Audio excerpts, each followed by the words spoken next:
Bonjour, c'est Ursule encore. Alors, on est le 10 novembre 2020. Alors, je viens sonner la trompette ce matin encore et je viens proclamer le retour de notre Seigneur Jésus-Christ. Amen. On est dans les temps où nous allons voir notre Seigneur venir ravir son épouse. Amen. Il est très, très important de ne pas négliger cette information-là et de ne pas se comporter en insensé non plus. Alors, cela demande que nous puissions nous préparer et nous débarrasser de tout ce que le Père n'aime pas et nous connecter parfaitement à sa volonté et puis nous retrouver à faire ce qu'il aimerait qu'on fasse. Amen. Alors aujourd'hui, j'apporte un message que j'avais déjà préparé, je pense, le 14 novembre. Amen. Alors, ça va dans l'ordre de ce qu'on est en train d'apporter comme enseignement ces derniers temps. Hein. Le fait que on est dans les temps où les ténèbres couvrent la terre. Amen. Les ténèbres sont remplies partout autour de nous. Et il y a des actions que nous sommes appelés à poser pour nous distancer des ténèbres. Amen. Alors, je pense qu'il y a 2 ou 3 vidéos que j'ai apportées en rapport, en relation avec les élections aux États-Unis. C'était très important. Amen. Parce que le Seigneur, au fait, m'a dit qu'il y a plusieurs de ses enfants, qui vont se retrouver tout simplement coupés de la grâce juste à cause de ces élections américaines-là. Amen. Parce qu'on peut dire que non, on n'est pas américain, on n'a rien à y voir et puis on n'est pas dans la politique, on peut dire ça. Mais ta position compte dans ce que Dieu est en train de faire. Alors si Dieu est à droite, toi ne te mets pas à gauche. Parce que si tu te mets à gauche, tu es contre lui. C'est en ce sens-là que il voulait que j'apporte des exhortations à ses enfants, à son peuple, parce que les États-Unis, c'est pas n'importe quel pays. Amen. Et là, le Seigneur a quelque chose à faire. Alors, il nous a demandé, il nous a exhorté à nous tenir du bon côté. Et quand tu es du bon côté, tu pries pour que la volonté de Dieu puisse se faire sur cette terre-ci. Amen. Et donc, je pense que ça peut... Attends, on est mardi. Je pense que dimanche, j'ai dû apporter un message sur le fait qu'on était en plein combat. On sait déjà qu'on est en combat. Amen. On le sait depuis longtemps. Depuis le jardin d'Éden, on sait qu'un combat a été enclenché entre les forces du bien et puis les forces du mal. Mais là où nous sommes, le combat, il s'est intensifié. Amen. Et Apocalypse 12, c'est ça que j'ai lu ce dimanche-là. Apocalypse parlant de ce combat-là. Apocalypse 12 est le reflet, amen, de ce qui s'était passé dans le jardin d'Éden. Et là, Satan avait eu le dessus sur Ève et Dieu avait prononcé une sentence. Et il a dit à Satan que la femme va lui écraser la tête quand lui, il blessera juste le talon de la femme. Mais elle va lui écraser la tête.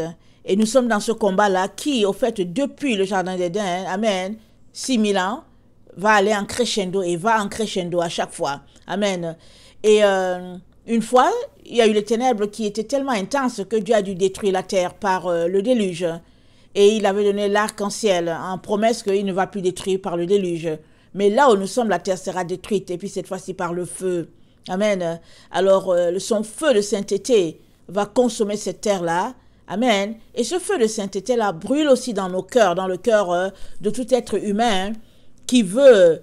être un avec le Seigneur. Parce qu'une fois que tu veux être un avec le Seigneur, amen, il t'aime tellement qu'il envoie le feu dans ta vie. Les épreuves, il les envoie afin que tu sois épuré et que tu deviennes vraiment soit comme l'or, soit comme l'argent, comme un matériel précieux. Amen.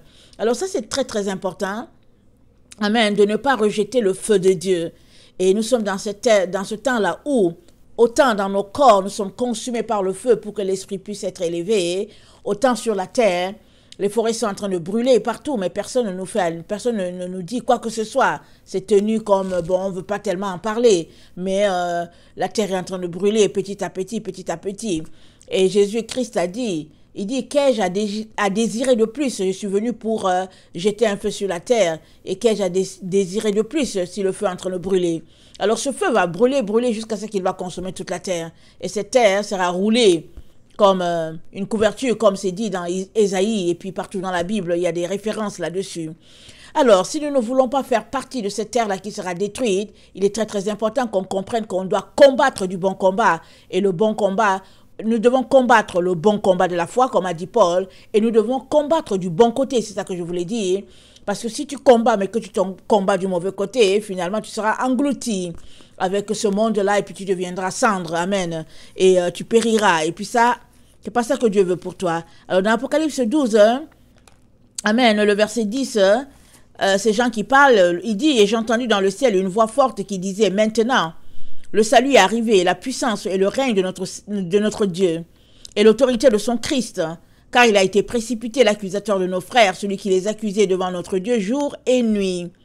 Ils l'ont vaincu à cause du sang de l'agneau et à cause de la parole de leur témoignage, et ils n'ont pas aimé leur vie jusqu'à craindre la mort. Amen. Ils n'ont pas aimé leur vie. Ils n'ont pas craint la mort. Ils n'ont pas craint que leur corps physique puisse être détruit. Et ça nous donne une information forte que dans ce temps où nous sommes, en tout cas, il y a beaucoup qui laisseront de leur vie pour la cause de l'évangile. Amen. Beaucoup se tiendront pour la vérité. Et souvent, quand on se tient pour la vérité, on se retrouve à être maltraité, abusé, un peu comme dans le temps de Jésus, où les disciples ont péri des morts atroces. Amen. Certains la tête par le bas, d'autres brûlés dans l'huile, et puis d'autres vraiment projetés des rochers pour les tuer. Et en tout cas, ils sont tous morts de mort atroces. Amen.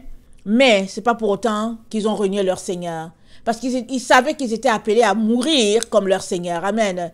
Jésus-Christ a dit, s'ils m'ont aimé, ils vous aimeront. Mais s'ils m'ont persécuté, ils vous persécuteront. Mais nous sommes une génération qui n'aimons pas tellement les difficultés. Nous sommes cette génération-là. Alors là où il y a une difficulté, on essaie de s'éclipser et de s'en aller. Mais là où nous sommes, le temps où nous sommes, c'est le temps où plus que jamais nous devons prendre position. Amen. Et là, je viens à nous encourager. Peut-être que ce ne sera pas un message pour tout le monde. Peut-être. Je le dis parce qu'il y a des personnes qui sont quand même assez matures, très très matures, et puis qui savent comment développer leur intimité avec le Seigneur. Alors, si c'est le cas, en tout cas, voilà, tu peux envoyer la vidéo à quelqu'un d'autre. Mais si ce n'est pas le cas, je viens nous exhorter sur l'intimité avec le Seigneur. Parce qu'on en a besoin pour pouvoir nous tenir fermes devant les ruses du diable, n'est-ce pas? Tout le monde a besoin de tenir ferme. Et on ne peut pas tenir ferme sans une intimité avec le Seigneur. Tant il est vrai qu'il a dit aux Saintes Vierges folles, il leur a dit, je ne vous connais pas. Alors, s'il ne les connaît pas, c'est parce qu'il n'y avait pas une relation d'intimité avec eux. Il n'y avait pas d'échange entre ces vierges-là et notre Seigneur Jésus. Pardon. Et nous sommes dans le temps où, s'il y a une chose que nous devons faire, en plus de toutes les autres que nous faisons déjà, à savoir prier pour les gens, intercéder, aider les pauvres et tout ça, s'il y a une chose pour laquelle nous devons nous atteler à tous les jours, c'est bien de bâtir notre relation d'intimité avec le Seigneur. Ça, c'est très, très important. Amen. Alors, aujourd'hui, je viens donc apporter une exhortation sur... c'est quoi l'intimité? Et puis, comment... la développer et la garder, amen, de manière à ne pas succomber dans tout ce que nous savons, amen. Alors, un des éléments pour garder notre intimité avec le Seigneur, c'est prendre position. Alors, les 2 ou 3 récentes vidéos que j'ai apportées, c'était vraiment sur notre prise de position par rapport à ce que Dieu est en train de faire. Parce qu'il y a les prophètes de Baal qui sont là dans Internet, qui sont là à la télévision, et puis ils prophétisent des choses qui ne sont pas de Dieu. Alors ils parlent pour le compte de l'Antichrist, ils parlent pour le compte de tout ce que Dieu n'aime pas, de là où Dieu n'est pas. Amen. Alors si tu passes ton temps à écouter juste les médias, tu te retrouveras tout simplement à être ennemi de Dieu. Alors il était donc très très important que tu saisisses l'enjeu des choses, amen, et que tu décides de te tenir du côté de la vérité, ça c'est très important. Alors aujourd'hui je viens donc parler de l'intimité. Alors c'est quoi être intime à Christ? Alors c'est lui donner ton cœur à 100%. L'intimité c'est ça. C'est donner ton cœur à 100% au Seigneur Jésus. Ce n'est pas de dire que oui, j'ai donné ma vie à Jésus et après tu marches comme tu l'entends, comme tu aimerais. Non. Quand tu es intime à Jésus, tu prends position. Amen. Et tu développes cette relation-là. Allons-y, regardez 1 Jean 1, le verset 8 à 10. 1 Jean 1, le verset 8 à 10, ça nous dit ceci. Si nous disons que nous n'avons pas de péché, nous nous séduisons nous-mêmes et la vérité n'est point en nous. Si nous confessons nos péchés, il est fidèle, il est juste pour nous pardonner et pour nous purifier de toute iniquité. Si nous disons que nous n'avons pas de péché, nous le faisons menteur et sa parole n'est point en nous. Amen. Alors, nous sommes des êtres pécheurs. Amen. On le sait tous. Amen. Alors, il n'y a personne qui dit, oh non, moi je suis pas, je suis d'une autre race et tout. Il y a le péché qui nous poursuit malgré le fait que Jésus-Christ a payé pour notre rachat. Maintenant, il est important, dans cette remarque de l'apôtre Jean, il est important de se confesser. Il est important de regarder à nos liens, à nos faiblesses, à nos péchés. Il est important d'ouvrir les yeux, de considérer nos faiblesses et de dire, ok, j'ai un problème avec telle chose, hein, alors comment faire pour le régler? Il est très très important qu'on puisse s'en tenir à cette discipline-là. Ça, c'est très important. Amen. Et puis donc, si nous confessons donc, on va demeurer dans cette lumière-là. Alors, il y a des théories qui disent qu'une fois qu'on est sauvé, bon, on est sauvé, Jésus nous a sauvés et que bon, voilà, on est couvert, que le sang de Jésus couvre nos péchés. C'est pas ça. C'est pas ça l'explication. Amen. Ça, c'est une vie de paresse, des gens qui ne veulent pas faire leur devoir. Alors, ils disent, bon, non, je me suis levé et puis bon, d'accord, je suis sauvé, merci Seigneur pour ta grâce. Mais est-ce que tu as demandé pardon pour le péché que tu as commis hier et puis pour la fraude dans laquelle tu te trouves ou bien pour tes... comment on appelle ça, ton caractère qui n'est pas du tout selon Dieu. Amen. Est-ce que tu t'es arrêté pour faire le ménage afin de devenir une meilleure personne? Tout ça, ça fait partie du travail que nous sommes appelés à faire sur nous-mêmes. Amen. Ça, c'est très important. Et ça fait partie de l'intimité. Parce que si tu es quelqu'un qui a, par exemple, un caractère vraiment, en tout cas, difficile, amen, et que toi, tu dis que non, c'est comme ça que j'ai été éduqué, c'est comme ça que j'ai été créé, accepté avec mon caractère, tu comprends qu'il y a quelque chose qui ne va pas. À partir de cet moment, tu es tout simplement bloqué. Et quand un caractère laisse à désirer, à un moment donné, ce que ce caractère est, ça grandit. C'est une semence, n'est-ce pas? Ça grandit, ça devient un arbre, et puis l'arbre produit des fruits, et tu deviens pire qu'il y a 10 ans. Tout cela pour dire que nous sommes appelés à nous purifier, à nous sanctifier, à nous débarrasser de tout ce que le Père n'aime pas. Amen. Alors, en Jean 2, le verset 22 nous dit, 21, je vous ai écrit non que vous ne connaissiez pas la vérité, mais parce que vous la connaissez, et parce qu'aucun mensonge ne vient de la vérité. Qui est menteur, sinon celui qui nie que Jésus est le Christ, celui-là est l'Antichrist qui nie le Père et le Fils. Quiconque nie le Fils n'a point non plus le Père. Quiconque confesse le Fils a aussi le Père. Amen. Alors, nous sommes appelés à confesser ce Seigneur-là dans tout ce que nous faisons. Et c'est ça qui assoit notre intimité, ça assoit notre relation avec lui.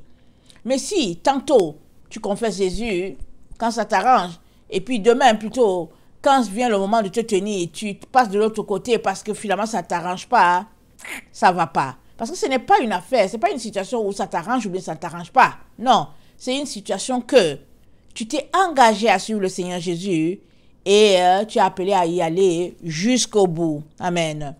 Alors, donc, l'amour de notre Seigneur s'est manifesté pour nous à tel point que il est allé jusqu'à la croix parce qu'il a compris. Il y avait un prix à gagner, amen, pas un prix, il y avait des vies à racheter, c'est ça que je voulais dire. Il y avait des vies à racheter et il fallait que le sang coule. Alors, c'était le temps que ce que le Père a annoncé puisse se réaliser. Alors, le Seigneur a donné à Moïse un exemple de ce qui se passait au ciel, comment à chaque jour il devait tuer, il devait faire des sacrifices, des moutons, de bœufs et tout. Et Jésus-Christ est venu, Hébreux 9, amen, il est allé, amen, sur la croix et il a payé une fois pour toutes pour nous libérer, pour nous délivrer et tout cela. Et comme il l'a fait, amen, il est important que ce sacrifice-là puisse être imprégné dans ta vie et dans ta façon de faire. Amen.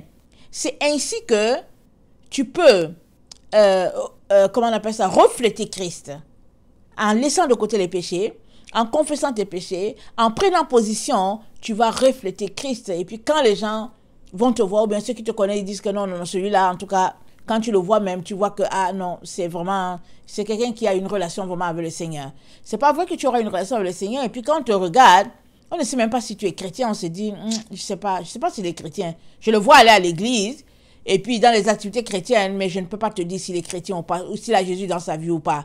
Alors, si c'est une réponse comme ça que les gens disent de toi, c'est, en tout cas, c'est quand même quelque chose. Amen. Parce qu'on est des enfants de Dieu et on est appelés à refléter notre Seigneur en toutes choses et en tout temps. Alors, c'est pour cela que, lors de la dernière fête du tabernacle, amen, dans Jean 7, Jésus-Christ s'est tenu, il a dit, si quelqu'un a soif, qu'il vienne. Celui-là qui croit en moi, des fleuves d'eau vive vont jaillir de son sein. Alors, ces fleuves d'eau vive, là, ils jaillissent comment? Dans ton temps d'intimité, parce que Jésus, il a pourvu pour cela. Il est mort sur la croix, il a payé pour cela. Maintenant, pour que les fleuves d'eau vive puissent jaillir de ton sein, c'est dans ton temps d'intimité avec lui que ça va jaillir. Si tu n'as pas de temps d'intimité avec lui, rien ne jaillira. Amen.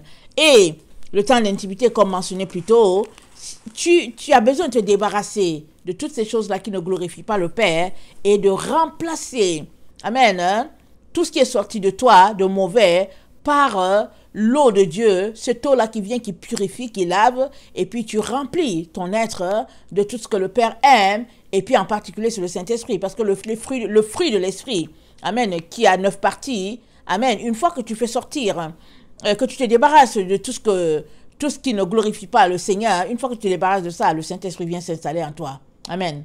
Alors, ici, je veux faire une petite parenthèse. On entend beaucoup dans la maison de Dieu ces derniers temps, ou bien ces dernières années, que oui, voilà, il y a le Saint-Esprit, il y a des mouvements de Saint-Esprit, il y a ceci, il y a cela.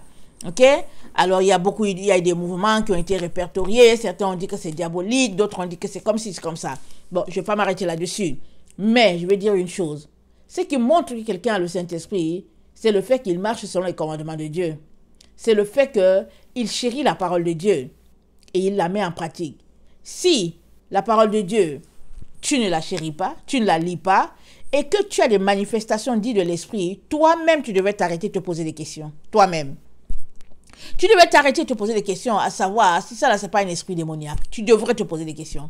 Parce que quand on retourne dans la chambre haute, dans les Actes des Apôtres, amen, quand Jésus est parti, les disciples se sont retrouvés là-bas, avec la mère de notre Seigneur, et puis la Bible dit, ils étaient en train de, en tout cas, ils étaient dans la chambre haute, ils priaient. Ils priaient. Et qu'est-ce qu'ils priaient? Ils demandaient ce que le Père leur avait promis. Jésus est parti, il a dit, bon, je vous enverrai un autre consolateur. Jésus était un consolateur, il leur a dit, je vous enverrai un autre. Alors, pour l'avoir, ils se sont retrouvés dans la chambre haute et ils pleuraient et ils priaient et ils réclamaient. Vraiment, ils étaient en train de se repentir, surtout que tout le groupe, à l'exception de Jean et de Marie, la mère du Seigneur, et puis quelques femmes, à l'exception de ceux-là, tout le monde a réuni le Seigneur. Alors, raison de plus encore pour pleurer encore, pour encore vraiment se repentir et puis pleurer. Maintenant qu'on sait qu'il est parti, on se dit quand même c'est grave et tout ça. Souvent, on pose des actions et on reconnaît ou bien on voit les conséquences de ce qu'on a posé longtemps après. Et on le regrette.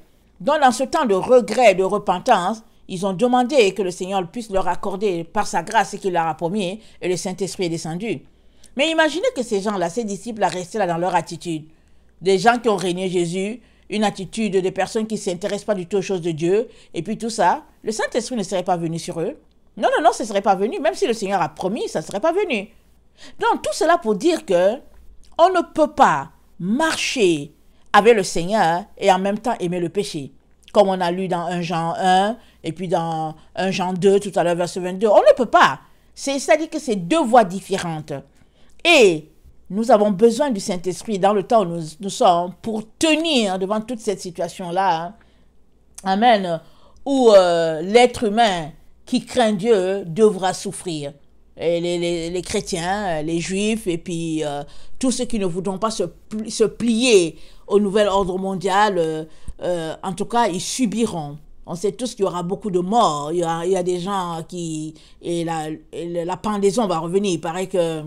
on va pendre encore les gens, ça va revenir, et puis bon, ce n'est rien de nouveau, ça a été déjà dit, que ce qui s'est passé dans le temps ancien va revenir, il n'y a rien de nouveau sous le soleil, et ces gens-là vont vivre des morts atroces pour montrer aux autres qui ne veulent pas faire du gouvernement mondial leur Dieu, en tout cas, tout cela pour leur montrer que voilà ce qui vous attend, et ils vont afficher la mort de ces personnes-là en signe vraiment de représailles, parce que vraiment, en tout cas, ils ne se sont pas bien comportés, et puis, etc., un signe de représailles au gouvernement, et puis, etc., toutes sortes de situations. Mais, si tu demeures dans la parole, et que pendant que tu demeures, tu réclames, tu dis, Seigneur, j'ai besoin de ton esprit pour tenir, il va te le donner. On a tous besoin du Saint-Esprit. On a tous besoin que nos lampes soient remplies. On a tous besoin d'être victorieux de ce temps-là où nous nous trouvons sur la terre. Parce que qu'est-ce que Jésus-Christ a dit? Je vais lire certains, peut-être 2 ou 3, juste pour témoigner de ce qu'il a dit dans sa parole. Alors, on va lire rapidement Apocalypse 2. Amen. Le verset 7, il dit que celui qui a des oreilles entende ce que l'Esprit dit aux églises. À celui qui vaincra, je donnerai à manger l'arbre de vie qui est dans le paradis de Dieu. Alors, je lis encore le Apocalypse 2, le verset 17, que celui qui a des oreilles entende ce que l'Esprit dit aux églises. À celui qui vaincra, je donnerai de la manne cachée, et je lui donnerai un caillou blanc. Et sur ce caillou est écrit un nom nouveau que personne ne connaît si ce n'est celui qui le reçoit. Je lis aussi encore Apocalypse 3, le verset 12. Celui qui vaincra, je ferai de lui une colonne dans le temple de mon Dieu. Il n'en sortira plus. J'écrirai sur lui un nom, le nom de mon Dieu, et le nom de la ville de mon Dieu, de la nouvelle Jérusalem qui descend du ciel, d'auprès de mon Dieu, et mon nom nouveau. Donc il est question d'être vainqueur de toute la situation sur la terre. C'est pas vrai que tu vas mener une vie vraiment médiocre de chrétien. Amen, tu te lèves le matin, tu fais ta petite prière, tu lis tes petits versets, et puis bon, voilà, et puis tu fais une petite prière, et puis là, tu es correct, tu es satisfait d'être un bon chrétien, et puis bon, voilà, et puis non, c'est pas ça, parce qu'il est question d'être vainqueur. Donc, avant d'être victorieux sur tout ce que les autres la planifient contre les enfants de Dieu, commence par être victorieux sur ta vie. Amen, en chassant les péchés, en laissant aller toutes ces choses-là que le Père n'aime pas, en te débarrassant de tout ce qui est souillure, toutes ces choses-là qui te gardent dans le monde, bats-toi de manière à te débarrasser de cela. C'est ça qu'on appelle la sanctification. Amen. Alors, il y a des dénominations qui disent que, bon, Christ nous a sanctifiés, on n'a plus besoin de rien. Alors, tu les vois, ils vivaient dans le péché, à l'opulence, ils se comportent pire que Laodicée. Ils sont là-dedans, ils disent que Christ les a sanctifiés. Oui, Christ nous a sanctifiés, mais tu as un travail à faire. Ça dit qu'il t'a assuré la sanctification, si du moins tu viens, et que tu décides de te débarrasser de ce que le Père n'aime pas. Mais si toi tu les aimes, tes péchés, alors garde-les. Ne dis pas que Christ t'a sanctifié. Ne dis pas que oui, j'ai vu la sanctification, alors tout a été payé sur le bois et tout. Il l'a payé. Ça, en tout cas, devant le Père, on verra que Christ a tout payé. Mais toi, en retour, est-ce que tu te comportes comme quelqu'un à qui Christ a redonné la liberté? Est-ce que tu te comportes ainsi? Ou bien tu te comportes tout simplement en une personne, entre guillemets, une personne lâche, qui au fait bénéficie des promesses de Jésus, mais dans le fond qui ne veut pas marcher comme il aimerait que tu marches. Amen. Ça, c'est une chose à considérer. Alors, l'intimité donc, ça touche le cœur, parce que le Seigneur Jésus-Christ, c'est pas avec la tête qu'on va l'aimer, c'est avec le cœur. Quand tu aimes quelqu'un, ça implique ton cœur, tes émotions. Amen. Et tu aimes tellement cette personne-là, tout ce qu'elle te dit, en tout cas, tu le fais parce que tu l'aimes. C'est ça l'amour. Alors, l'intimité, ça touche tout notre être, parce que tu aimes Jésus à 100%, tu ne l'aimes pas à 90%. Alors, nous sommes dans le temps donc où nous devons remplir nos lampes, amen, et ne pas être surpris comme les saintes vierges folles. Alors, nous remplissons nos lampes. Alors, quand nous remplissons nos lampes, c'est quoi? Attends, il y a un passage, j'ai oublié de le noter, mais il y a un passage qui dit, on ne peut pas mettre du vin nouveau dans les vieilles outres. Alors, l'outre se romprait, le vin aussi serait répandu. Mais on met du vin nouveau dans une outre nouvelle. Amen. Alors, l'outre, c'est toi et moi, notre esprit. Amen. L'outre, c'est notre esprit. Alors, pour donc que le Seigneur Jésus nous donne de son esprit, amen, quelque chose de nouveau, qu'il déverse du nouveau en nous, il est important qu'on vide, amen, tout ce que nous avons d'ancien en nous, tout ce qui est déchet, tout ce que nous avons acquis, tout ce que nous avons appris, tout ce que nous considérons important et que le Père ne considère pas important, il est important qu'on vide cela, qu'on se dépouille de toute souillure. Une fois dépouillé et que nous sommes prêts, alors le Seigneur va nous remplir. Ça, c'est l'exemple des actes, comment les apôtres sont comportés, et ils ont été remplis du Saint-Esprit, et puis les gens les entendaient parler parler en leur langue à eux, différentes langues, amen, crétois, et puis bon, les gens, les Phéniciens, etc., etc. On entendait parler en différentes langues, amen. Alors, je ne suis pas en train de dire qu'il faut parler en langue, ou pour dire qu'on a le Saint-Esprit, c'est pas de ça que je suis en train de parler. Je suis en train de dire que tu ne peux pas dire que tu as besoin d'être rempli du Saint-Esprit et en même temps marcher dans le péché. Suppose que tu es quelqu'un qui aime bavarder. Tu aimes le téléphone. Tout ce que tu fais, dès que tu rentres chez toi, tu prends le téléphone, toc, toc, toc, toc, toc. Ah, toc, toc, toc, toc, toc. Tu vois, suppose que tu es ce type de personne-là. Hein. Ça veut dire quoi? Ça veut dire qu'il faut maintenant que tu laisses le téléphone enfermé dans ton tiroir. Tu vas juste le regarder pour savoir s'il y a quelqu'un qui t'a envoyé un mot ou bien un message. Ou bien ça veut dire que le téléphone... Amen, tu laisses les gens laisser le message et à un moment donné, il y a une heure où tu vas prendre tes messages pour savoir si quelqu'un t'a laissé un message très important. Et entre-temps, tu prends le temps pour chercher ton Dieu, pour l'aimer. Et puis, moi je recommande toujours aux gens, minimum, si tu es vraiment novice, minimum 1 heure avec le Seigneur par jour. Et ça, je peux te dire que c'est petit. Je peux te dire que c'est petit. Amen. Parce que à un moment donné, quand on se met à prier, on prie. Après 3 heures, on se rend compte qu'on n'a pas encore prié. On se rend compte que la liste est longue, on n'a pas encore fini. Amen. Et ça, c'est dans un bloc de 3 heures. Parce que 3 heures, il y a des gens qui se retrouvent dans la journée. Ils se retrouvent, par exemple, à consacrer 6 à 7 heures au Seigneur dans la journée de 24 heures. Et puis, encore là, c'est petit. Amen. Alors, tu as besoin de mettre en place un programme pour pouvoir honorer ce Dieu-là et puis pour pouvoir honorer ce Dieu-là et être intime avec lui. Ça demande vraiment que tu puisses considérer cela. Alors tu te vides de tout ce qui est saleté et tu remplis ton être de justice, de sainteté, de sagesse. Amen, c'est comme ça. Alors tu vides comment? Par la confession, en demandant pardon au Seigneur pour tes péchés. Et puis tu prends le temps de jeûner, tu prends le temps de demander pardon aux gens que tu as offensés. Et puis, quand tu demandes pardon, organise-toi pour ne pas retourner chercher le péché encore. Il y a des gens qui demandent pardon, par exemple pour la cigarette. Alors, ils sont là, ils supportent pendant 1 mois, 2 mois. Et après, ils retournent et ils reprennent leur cigarette. Ils sont là-dedans, ils disent que oui, j'ai essayé, j'ai pas réussi. Je vais te dire, quand on veut sortir quelque chose, on sort tout de suite. Je connais des personnes qui fumaient. Hein. Elles ont dit, j'ai décidé que je ne veux plus, elles n'ont plus fumé. Mais il y a d'autres personnes qui sont manipulatrices déjà. Elles se disent que, mais j'essaye, ça ne marche pas. Et puis j'essaye. Et puis bon, je ne sais pas, je prie, mais je ne sais pas, Jésus attend. C'est-à-dire qu'ils mettent le tort sur Jésus. Ils accusent Jésus de ne les avoir pas délivrés, soit de l'alcool, soit de la cigarette, soit de la pornographie, etc., etc. Mais ce n'est pas Jésus le problème. C'est toi le problème. C'est toi. Je veux te dire que tu n'as pas encore été dégoûté de ton péché. À partir du moment où tu es dégoûté de ton péché, on ne va pas te voir avec le péché. Mais si tu n'es pas dégoûté, bien sûr, tu vas accuser Jésus. Et ce jour-là, tout le monde saura qui est le coupable. Si c'est Jésus ou si c'est toi, et on sait tous que ce n'est pas Jésus.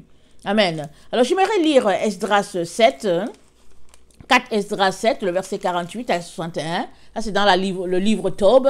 Et Esdras était en train de parler avec l'ange Uriel. Amen. Il parlait de la fin de notre temps et puis de tout ce que nous vivions. Et puis, bon, voilà. Alors... Et il voulait savoir pourquoi toute cette situation difficile là sur la terre et puis quand est-ce que Dieu restaurerait toutes les choses. Et là, l'ange lui parle et il parle du péché. Amen, l'ange lui parle du péché et puis il décrit qu'est-ce qui se passe dans le cœur humain. Alors je vais lire, ça c'est 4 Esdras, le verset 7. Non, 4 Esdras 7, le verset 48. En effet, un cœur mauvais s'est développé en nous. Il nous a détournés, nous a conduits à la corruption. Ça, c'est Esdras qui parle, parce qu'il était en conversation avec l'ange. Nous a montré des chemins de mort, des sentiers de perdition, et il nous a éloignés de la vie. Et cela a été le fait, non pas d'un petit nombre, mais de presque tous ceux qui ont été créés. Et l'ange qui répond, « Écoute-moi, je t'instruirai et je te reprendrai sur ce qui suit.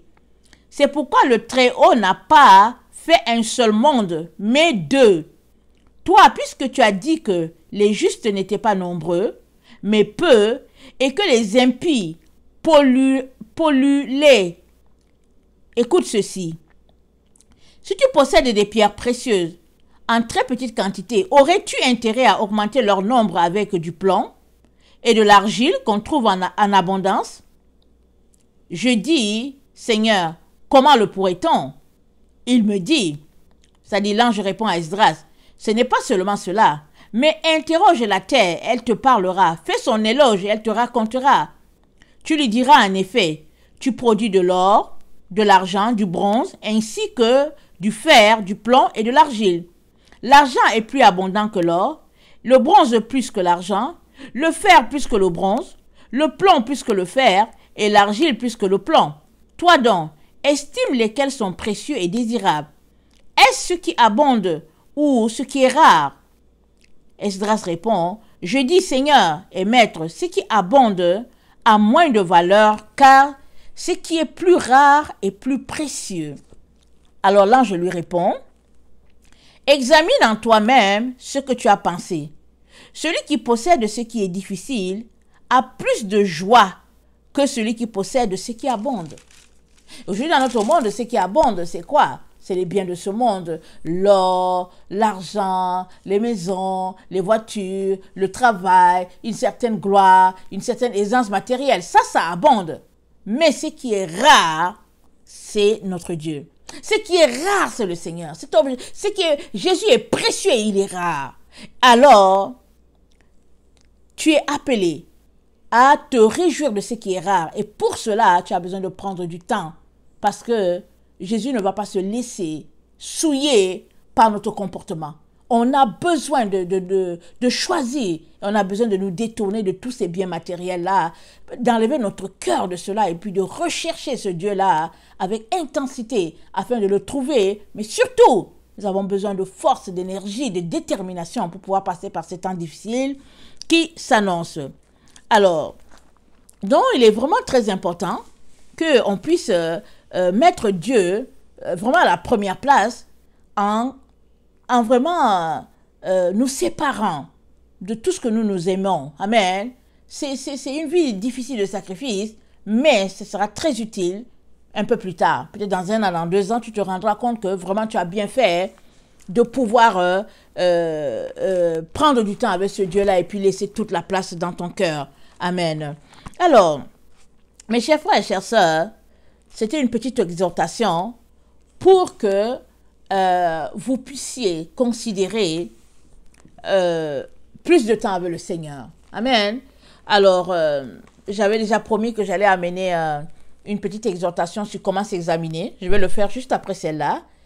Et je vais aussi apporter 3 ou 4 vidéos en lien avec certains comportements qu'on devrait laisser. Amen. Comme le narcissisme. Amen. Ça, c'est un comportement qu'on devrait laisser. Je pense que j'ai préparé une vidéo datant du 1er novembre là-dessus. Le Seigneur m'avait demandé d'apporter ça parce que c'est un blocus dans la vie de cette génération. Alors, il y a des personnes qui sont plus narcissiques que d'autres. Amen. Et même nos enfants sont élevés à l'école déjà dans le narcissisme. Amen. Ça, c'est une culture, c'est une pensée. Il est très important qu'on puisse ôter cela pour que le Seigneur puisse être grand en nous. Amen. Alors, si tu es quelqu'un qui ne connaît pas le Seigneur, je viens te dire que Jésus est le seul chemin, lui seul peut te sauver. Alors, ton argent ne peut pas te sauver, tes diplômes, tout ce que tu considères, ton orgueil, amen, ta religion, rien ne peut te sauver. Jésus, c'est lui, le salut. Amen. C'est lui qui peut te donner la vie, te délivrer et te connecter au Père. Parce que c'est le pont entre Dieu et les hommes. Alors, je t'invite à le recevoir dans ta vie et ta vie ne sera plus pareille. Amen. Que le Seigneur bénisse sa parole. Je vous aime beaucoup et Dieu davantage. Maranatha, Jésus revient. Amen.